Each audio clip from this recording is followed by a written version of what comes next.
Bonjour chère auditrice, bonjour chers auditeurs et bienvenue sur cette chaîne de podcast Zen Attitude chez Zenome. Donc je suis Stéphanie Jasny, je suis énergéticienne, médium et passeuse d'âme et je travaille au sein de ma micro-entreprise que j'ai ouverte en janvier 2023. Donc vous pouvez me retrouver sur les réseaux sociaux sous le nom de Stéphanie Zenome, mais également sur mon site www.zenome.fr. Vous y trouverez les nouveaux accompagnements que j'ai mis en place pour la rentrée de janvier 2024 et je vous invite à vous inscrire à ma newsletter pour vous tenir informé sur les prochaines initiations qui sont possibles et les prochains stages de passeur d'âme. Tout ça, je le partage dans ma newsletter, donc n'hésitez pas, c'est gratuit. Je vous laisse maintenant profiter de cet épisode.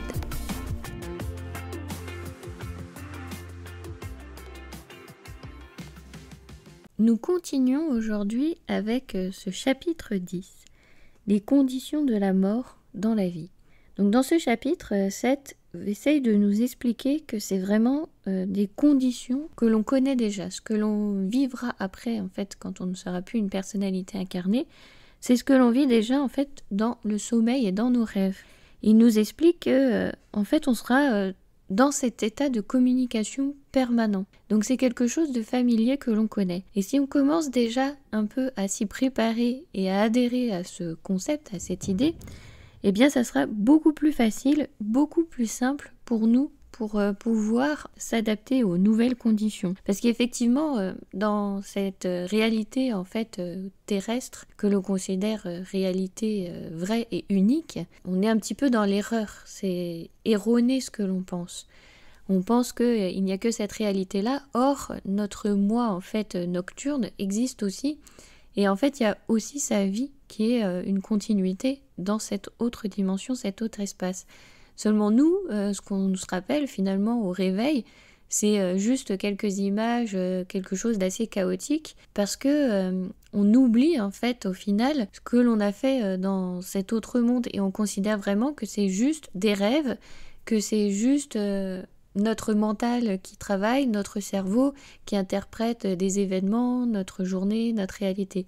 Alors pas du tout, c'est vraiment une autre façon de communiquer, un autre plan de communication, un autre plan même de vie. Donc c'est ça en fait, c'est pour ça qu'il nous dit la mort dans la vie, parce qu'au final, ce qu'on a l'impression on va être mort, on ne va plus exister, on le fait en permanence. À chaque fois que l'on dort, on est dans cet état. Ça va être dans cet état qu'on va se retrouver. Et aussi, nos rêves nous paraissent aussi chaotiques, bizarres. Ça nous paraît pas avoir une certaine continuité, une certaine logique, parce que on n'est pas capable de manœuvrer consciemment dans plusieurs environnements à la fois quand on est sous notre forme, on va dire, physique. Là, quand on est dans notre réalité physique, on ne se rend pas compte à quel point on est dans d'autres réalités en même temps. C'est l'âme multidimensionnelle.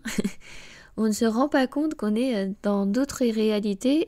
Par exemple, si vous pensez à un endroit que vous aimez, vous projetez ce qu'il appelle une forme pensée de vous-même là-bas. Par contre, vous n'en avez pas forcément conscience et vous n'êtes pas forcément focalisé sur ça, sur ce que vous êtes en train de faire là-bas. Et pourtant, c'est ce que l'on fait quotidiennement. C'est ce que l'on fait en permanence. On a des formes projetées comme ça, des formes de pensée projetées continuellement. Et ces formes de pensée en fait projetées peuvent être perçues par d'autres ou pas.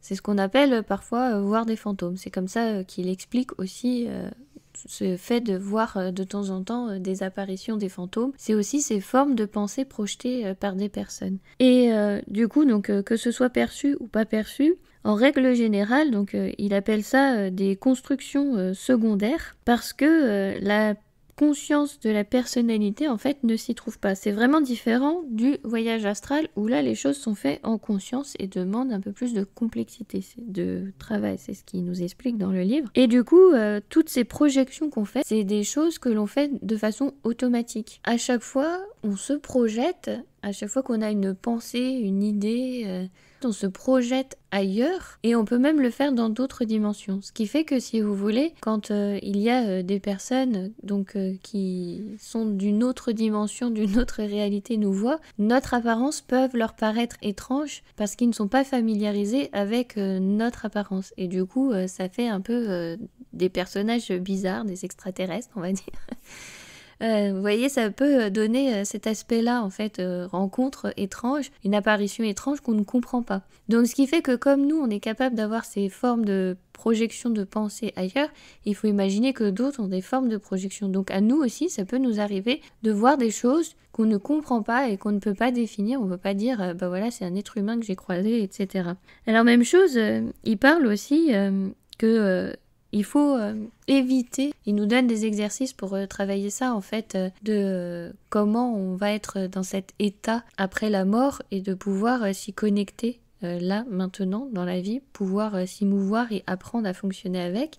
Et il nous conseille de ne pas faire ces exercices si on est dans un état plutôt dépressif, parce que forcément, si on est plutôt bas en énergie, etc., on va faire des rencontres plutôt négatives. On va avoir des expériences plutôt déprimantes plutôt que exaltantes. Ça dépend vraiment de notre condition. Et on est vraiment créateur de nos projections, de notre réalité, de notre environnement. Donc toutes nos émotions qui nous traversent aussi là-bas. Donc il nous explique aussi que si jamais on croit à tout ce qui est démon, etc., on va faire l'expérience de démon, etc. Donc forcément ça peut effrayer, on peut se dire mince, je suis face à un démon et tout ça, mais en fait c'est juste une projection, c'est une forme pensée que l'on crée parce qu'on croit à ça. C'est comme ça qu'il explique les choses. Et donc il ne nous conseille pas, si on est très psychorigide sur ça, sur des dogmes, si on suit vraiment des dogmes très stricts dans notre vie et qu'on n'a pas cette conscience d'ouverture de tout est possible, il nous conseille de ne pas faire ces exercices, de ne pas s'entraîner parce que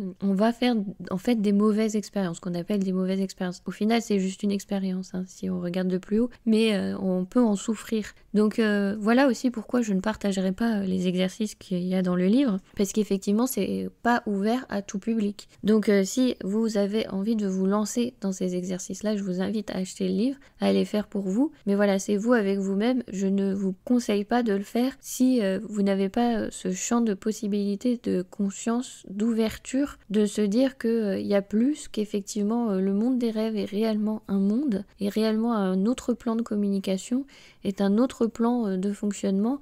Et il nous explique bien dans les rêves quand on a l'impression de voler. Nous, après, on essaye d'en faire une traduction ici en disant bah voilà, j'ai rêvé que je vole, ça veut dire ça, ça, ça, ça. Alors qu'en fait, littéralement, on vole.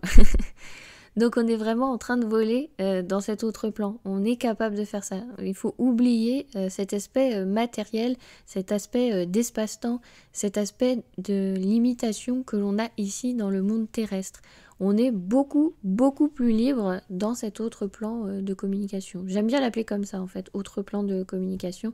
J'aime bien le définir comme ça, je vois pas comment le définir mieux pour que vous compreniez simplement les choses, parce que ce chapitre est quand même assez complexe. Et donc, si vous voulez, il nous dit aussi que du coup, on a notre moi physique qui, lui, se concentre sur notre réalité physique et on a l'impression qu'il y a une continuité dans notre vie. Donc, faut pas oublier qu'on est aussi vibratoire et pulsation. Donc, tout n'est pas en continu, mais nous, on a l'impression que tout est en continu, qu'il n'y a pas d'interruption. Quand on rêve, le moi, du coup, dans les rêves, donc le moi onirique, même chose, pour lui aussi, il y a cette continuité. Et donc, ce que l'on vit en tant qu'humain terrestre, pour lui, en fait, c'est des rêves, c'est des hallucinations. Donc, vous voyez, il y a un petit peu ces phénomènes de double sens, en sachant que le moi onirique a quand même plus conscience de ce qu'il est en train de faire. Il y a plus de liberté, il y a plus d'ouverture. On est plus libre de l'autre côté que ici. Donc, du coup, si vous voulez, ce n'est pas... on ne peut pas considérer le monde des rêves comme c'est juste des hallucinations, des images qui se suivent sans vraiment de cohérence. Il y a vraiment une cohérence, c'est juste que nous on n'est pas capable de le comprendre là quand on est limité dans notre corporalité. On est vraiment limité dans notre corporalité. Donc c'est vrai que ça demande, ce chapitre, une certaine ouverture de se dire que c'est envisageable, c'est possible. Donc ça peut vous paraître un peu tiré par les cheveux, hein, ce que je vous raconte, hein, je l'entends bien. Mais voilà, c'est juste pour vous informer et aussi vous amener à cette ouverture de c'est possible. Et d'envisager les choses beaucoup plus grandes que ce qu'il n'y paraît. En plus, il nous avait bien expliqué dans le chapitre précédent qu'on peut aussi faire des voyages pour aller aider d'autres personnes dans les autres plans. Donc on est capable aussi de communiquer avec des personnes que l'on connaît de façon onirique, de façon vibratoire, de façon énergétique dans cet autre plan, qui sont à des kilomètres et des kilomètres ici sur Terre et que finalement on ne connaît pas, ce sont de parfaits inconnus. Donc on peut être lié à des personnes qui sont très très loin de nous. On peut travailler ensemble dans cet autre plan, soit pour travailler sur notre réalité ou sur sa réalité ou sur des problématiques et tout ça, sans pour autant se connaître dans ce plan-là. Et à la fois, donc il y a ce travail-là pour évoluer, nous, hein, notre âme, dans ce plan onirique, il y a ce travail-là et il y a ce travail-là aussi de ce qu'on est en train de faire sur Terre. Donc ça ne veut pas dire qu'il y a une réalité qui vaut plus que l'autre. Les deux sont nécessaires à notre développement. On est venu s'incarner pour une raison, pour apprendre des choses, donc on doit aussi traverser ça. Donc il ne faut pas prendre les choses du subtil, la spiritualité, comme une fuite de la réalité terrestre qui ne nous convient pas. Il faut trouver en fait l'équilibre entre les deux. Se dire que bah voilà, il y a cette existence, pour l'instant ça nous paraît séparé.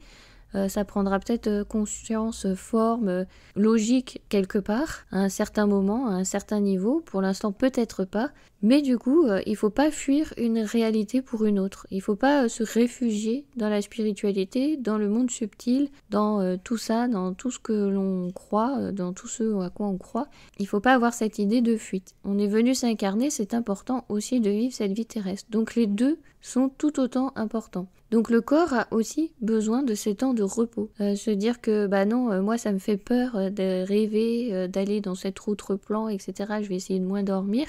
Bah non, on en a besoin en fait. Pour notre équilibre aussi, on en a besoin. Équilibre physique, physiologique et psychologique. Au final, on a besoin vraiment des deux. L'un ne peut pas en fait exister sans l'autre, ce qui est assez d'ailleurs logique.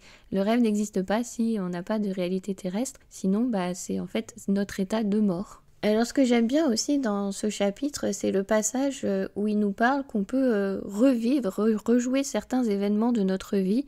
Donc une fois qu'on est mort dans l'autre plan, si vous voulez, il appelle ça des personnalités qui sont un peu perfectionnistes et qui aiment bien revisualiser. Donc par exemple, si on a vécu 80 ans, revisualiser les 80 ans de la vie terrestre pour revivre et ressentir ce qu'il a vécu et pouvoir modifier certains aspects pour pouvoir améliorer, comprendre une situation, analyser autrement, réfléchir. Ce que l'on fait parfois, d'ailleurs, quand on est dans les accompagnements, quand on vous emmène dans vos vies, dans votre vie plus jeune, on cherche en fait la cause de ce qui peut vous bloquer actuellement. Donc je vais prendre un exemple, la peur, au hasard. Du coup, par exemple, vous avez peur de quelque chose, on remonte le fil comme ça pour savoir quelle est la première peur en fait, quelle est votre peur fondamentale pour pouvoir la transcender. Et donc on remonte comme ça en se disant bah voilà, ta première peur c'était ça, mais t'avais peur de quoi, comment t'as vécu la situation, voilà pourquoi ça t'a provoqué la peur, voilà pourquoi tu as d'autres situations qui se sont représentées comme ci, comme ça. Et donc prendre un peu de recul, prendre de la hauteur sur cet événement, pouvoir le voir différemment pour pouvoir remettre de l'amour dessus et transcender la peur.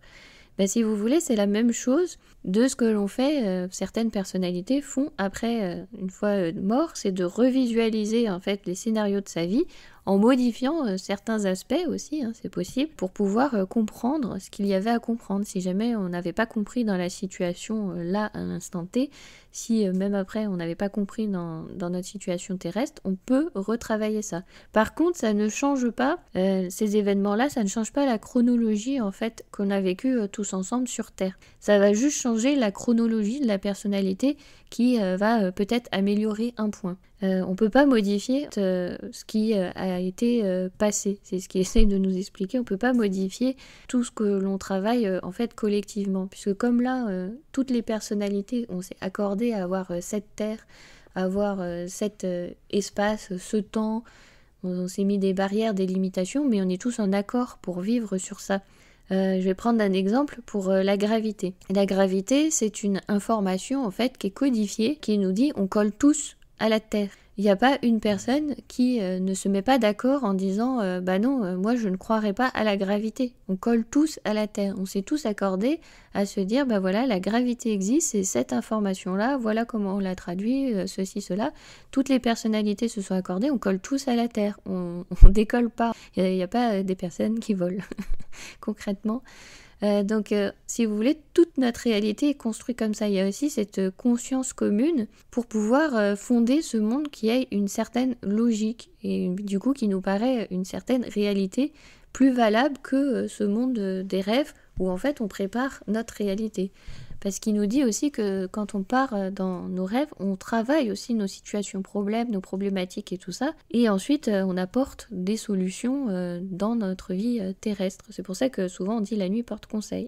C'est pas faux. On a plein de phrases comme ça, du coup, qui nous donnent des enseignements. Alors il nous dit aussi, pour ces formes pensées, si vous voulez, avec d'autres plans, d'autres dimensions, on partage en quelque sorte le même espace. Ce qui fait que si là, on regarde quelque part dans la pièce là où vous êtes et que vous avez l'impression qu'il y a du vide, il n'y a rien entre vous et par exemple le bureau qui est à côté, la chaise, la table, ce que vous voulez, il y a quelque chose. Et c'est vrai que comme on est focalisé uniquement sur cette réalité physique, ce monde qui nous semble matériel, solide, on ne voit pas ce qui se passe entre. Et pourtant, on partage des choses avec du coup d'autres formes qui se sont incarnées dans d'autres réalités, si vous voulez, dans d'autres plans aussi. On partage parfois comme ça les mêmes espaces. Ce qui fait que comme on est focalisé sur notre réalité uniquement physique, on ne fait pas forcément attention à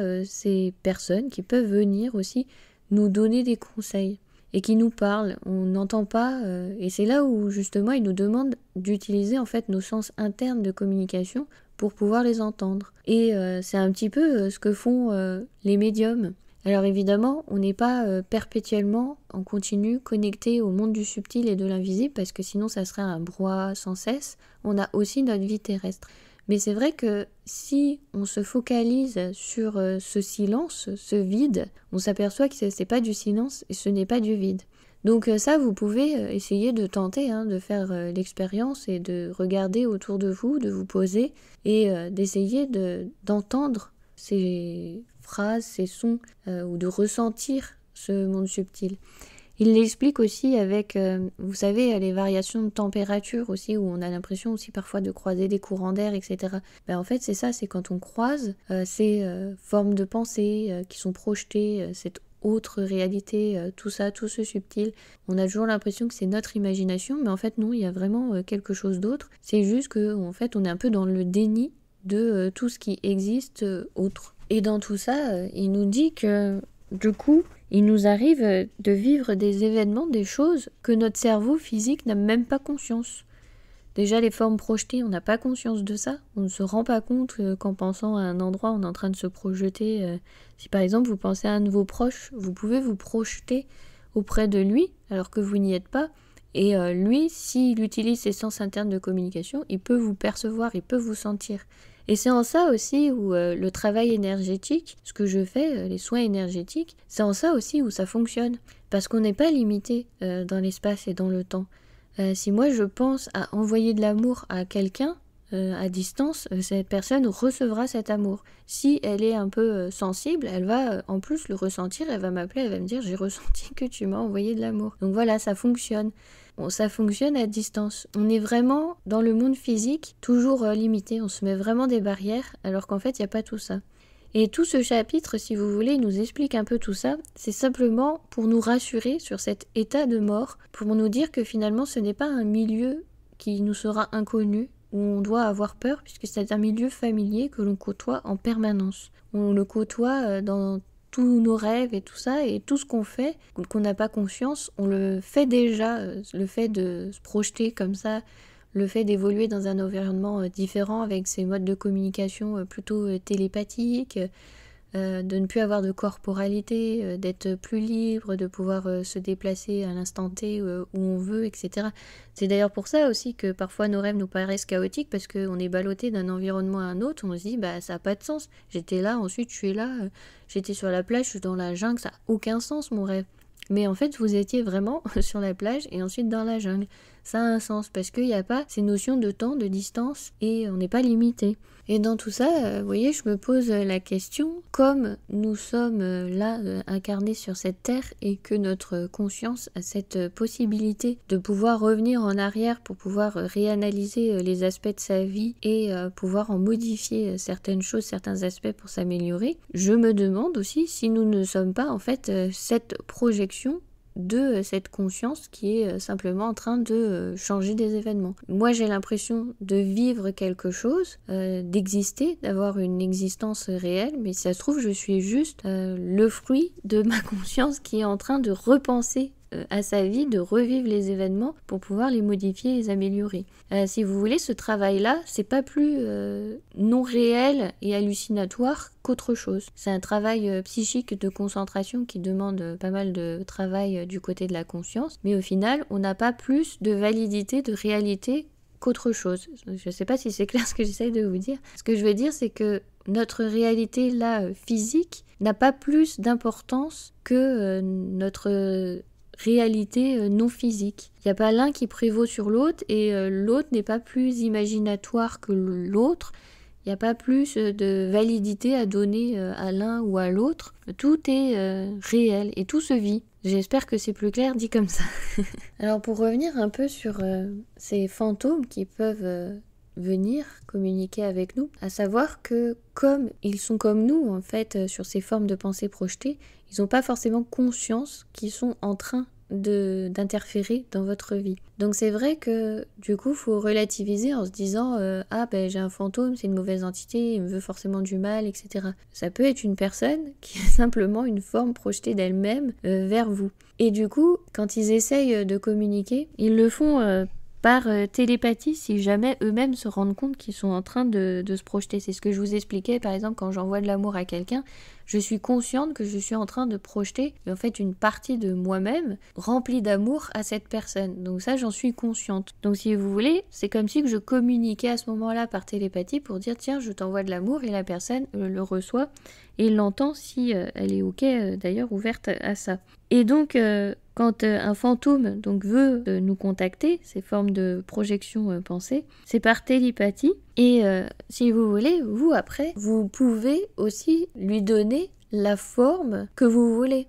C'est-à-dire que, par exemple, je projette de l'amour. Si la personne qui reçoit ne se rend pas forcément compte que c'est moi, mais elle reçoit cette énergie d'amour, elle peut imaginer, par exemple, que c'est un ange qui lui envoie de l'amour. Elle dit, tiens, c'est mon ange gardien qui m'envoie de l'amour. C'est tout à fait possible. On est nous-mêmes responsables des choses auxquelles on croit et que l'on voit. Je ne sais pas si c'est clair. Mais c'est un petit peu comme ce qui nous avait expliqué qu'on projette en fait les objets qui sont autour de nous. Ça fait partie de nous, c'est notre personnalité. Tout ce qui nous entoure fait partie de nous et notre personnalité. Alors je vous dis pas le bazar, parce que chez moi c'est plutôt chino-égyptien, donc le mélange. Donc effectivement, si vous venez, vous dites oh là là, tous les objets c'est un peu de tout. Mais en fait c'est ce à quoi je suis attachée et reliée. Donc effectivement, ça peut paraître incohérent et ça peut paraître le brouhaha, chaotique, et pourtant ça a un sens. Et bien là, si vous voulez, c'est pareil. Dans l'autre plan, les choses que l'on voit, les images que l'on crée, c'est ce à quoi on croit. Donc par exemple, si vous croyez aux démons et que vous rencontrez une forme pensée de démon, et que vous lui pensez que les démons, je sais pas, ils sont tout noirs avec des yeux rouges, avec des grandes dents jaunes, avec des ailes, avec des griffes, vous le verrez comme ça en fait. Vous allez projeter les démons sous cette forme. Vous allez vous-même créer la forme de ce démon, mais le démon n'existe pas en tant que lui-même, en tant que chose démoniaque qui existe quelque part. Donc pour les croyants, ça va peut-être vous paraître un blasphème, ce que je suis en train de dire, je l'entends bien, mais je suis vraiment en train de vous expliquer comment les choses sont du point de vue de la conscience, autrement dans cet autre plan de communication. Donc effectivement, si vous êtes dans vos dogmes, dans cette idée psychorigide de vos dogmes et que vous pensez que c'est cette vérité-là qui prévalue, c'est absolument ok, vous pouvez le garder.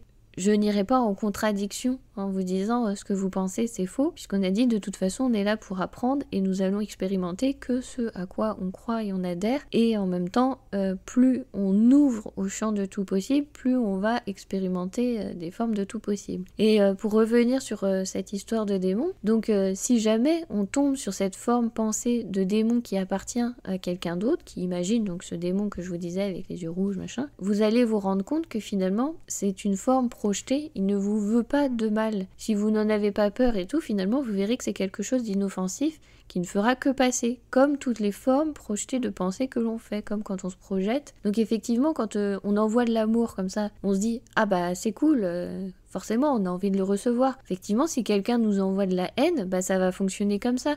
Donc effectivement, on peut après le visualiser sous forme de démon parce qu'on se dit bah effectivement, je reçois quelque chose là de mauvais. Donc effectivement, il faut faire attention aussi à nos formes de pensée, à ce qu'on pense sur les gens et aussi à ce qu'on dit. On ne dit pas je te maudis, je te hais, je te déteste, tout ça, parce que vous projetez tout ça. Concrètement, vous le projetez vraiment à l'autre. Vous faites du mal à l'autre. Donc si vous vous dites bah moi je suis une personne bien, je suis une personne gentille et tout, bah non, avec ces formes de pensée là, vous envoyez des choses négatives. Donc c'est vrai que ça demande une certaine conscience, une certaine maîtrise aussi de ces pensées.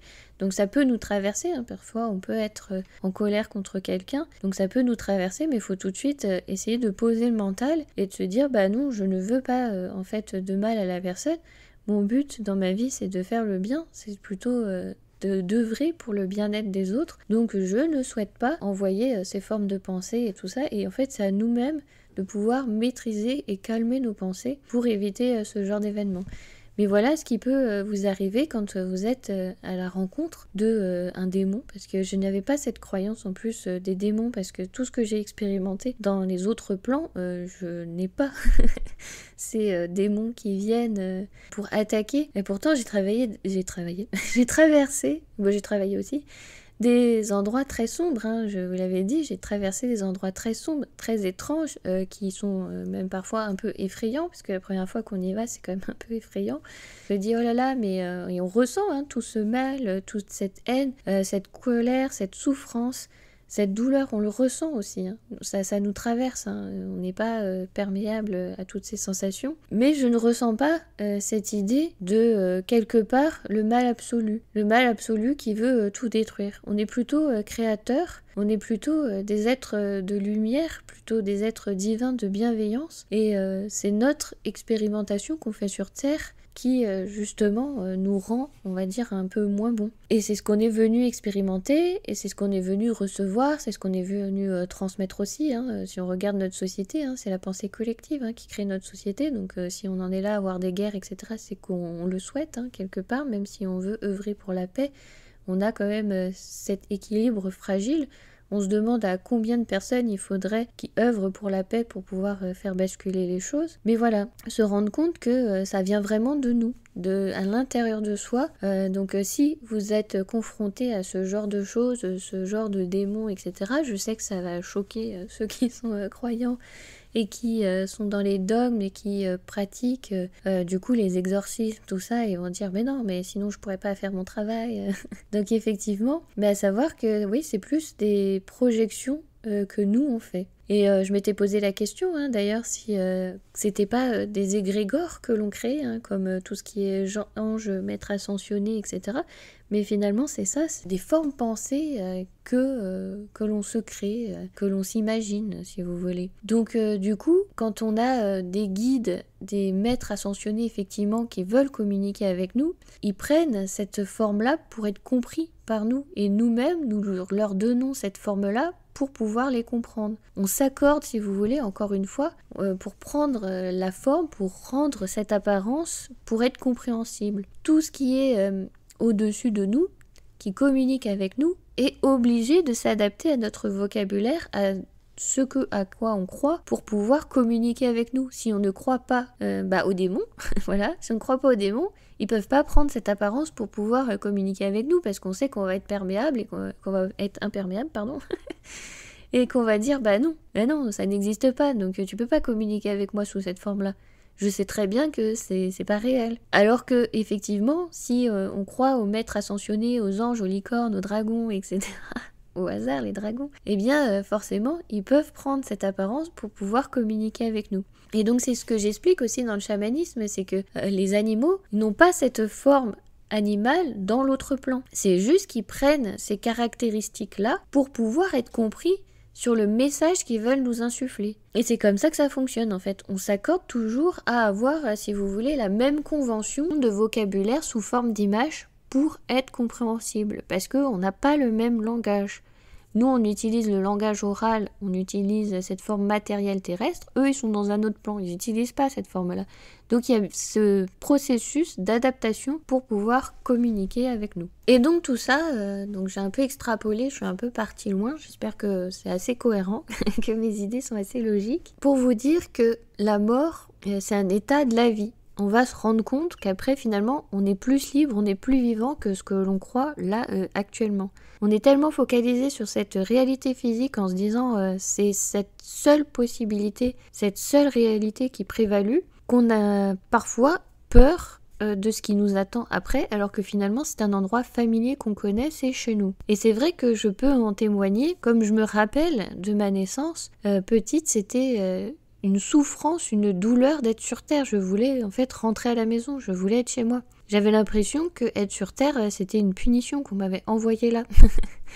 Donc du coup, j'ai pas trop bien vécu mon début d'incarnation. Je voulais retourner à la maison parce que c'est là-bas qu'on est plus vivant.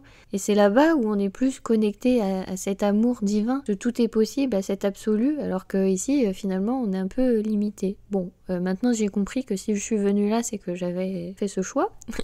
J'ai choisi d'être là, donc j'ai des choses à apprendre ici, donc c'est ok, je les apprends. Je vois toujours pas trop l'intérêt, hein, je vais pas vous le cacher. Mais voilà, maintenant je suis plus en paix avec ça. Et donc pour vous dire qu'effectivement, cet autre plan, c'est chez nous. D'où les films d'eau solar, notre demeure. Donc c'est pas un endroit où il faut en avoir peur, c'est un endroit familier, on connaît, on sera connu, on sera reconnu et on connaît déjà tout ça. En plus on est déjà passé par là, on repassera par là, pour ceux qui croient à la réincarnation, et donc c'est un endroit familier. Donc en fait il n'y a pas à avoir peur de la mort, c'est pas un arrêt, c'est même plutôt, on va dire, une renaissance. Parce que du coup, on va retourner là d'où on vient et on va pouvoir redécupler toutes ces capacités, ces facultés que là, on n'a plus ici. Et en plus, donner du sens à tout ce qu'on a vécu ici, à tout ce qu'on a traversé. Apprendre, grandir. Donc au contraire, ça va être plutôt riche là-bas. Donc si vous vous posez la question de est-ce qu'il y a quelque chose après la mort, je vais vous dire oui. Du coup, vous le faites à chaque fois que vous dormez. À chaque fois que vous dormez, vous faites cette rencontre de cet autre plan énergétique, cet autre monde où l'on communique différemment, ces autres modes de communication, de fonctionnement. Et d'ailleurs, dans le livre, il le dit, c'est que dans cet autre plan, en fait, il y a un peu comme nous, là, quand on sépare le subconscient, le ça, l'ego, le moi, etc., le surmoi. Dans cet autre plan, on a aussi plusieurs parties. Il y a une partie de nous qui va s'occuper de la réalité physique, il y a une partie de nous qui établit des plans, il y a une partie de nous qui s'occupe de la créativité plus profonde. Il y a une partie de nous qui s'occupe de la survie physique, puisqu'effectivement, il faut toujours que le corps fonctionne même quand on n'est plus dedans.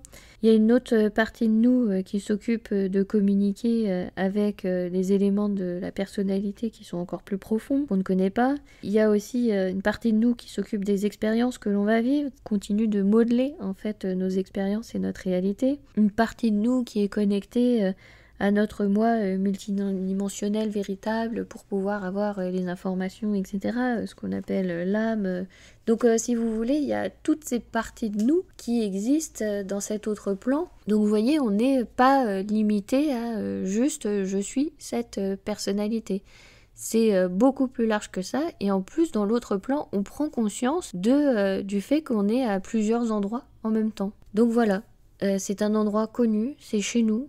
Et donc en fait c'est comme si que après la mort on rentre à la maison. Donc vu comme ça c'est plutôt beau et ça donne confiance et foi en ce qu'on est venu faire ici, expérimenter, apprendre pour pouvoir continuer en fait notre chemin. Donc je vous remercie infiniment pour votre écoute. Peut-être que cet épisode est un petit peu abricadabranc. C'est vrai que ce chapitre 10 est assez dense, même s'il est court, assez complexe dans ses fondements. Et du coup, je vous retrouve pour le prochain épisode avec le prochain chapitre et je vous souhaite une très belle journée, soirée ou nuit, suivant où vous en serez. Et puis, bien évidemment, comme d'habitude, je vous envoie toutes mes amitiés. À bientôt!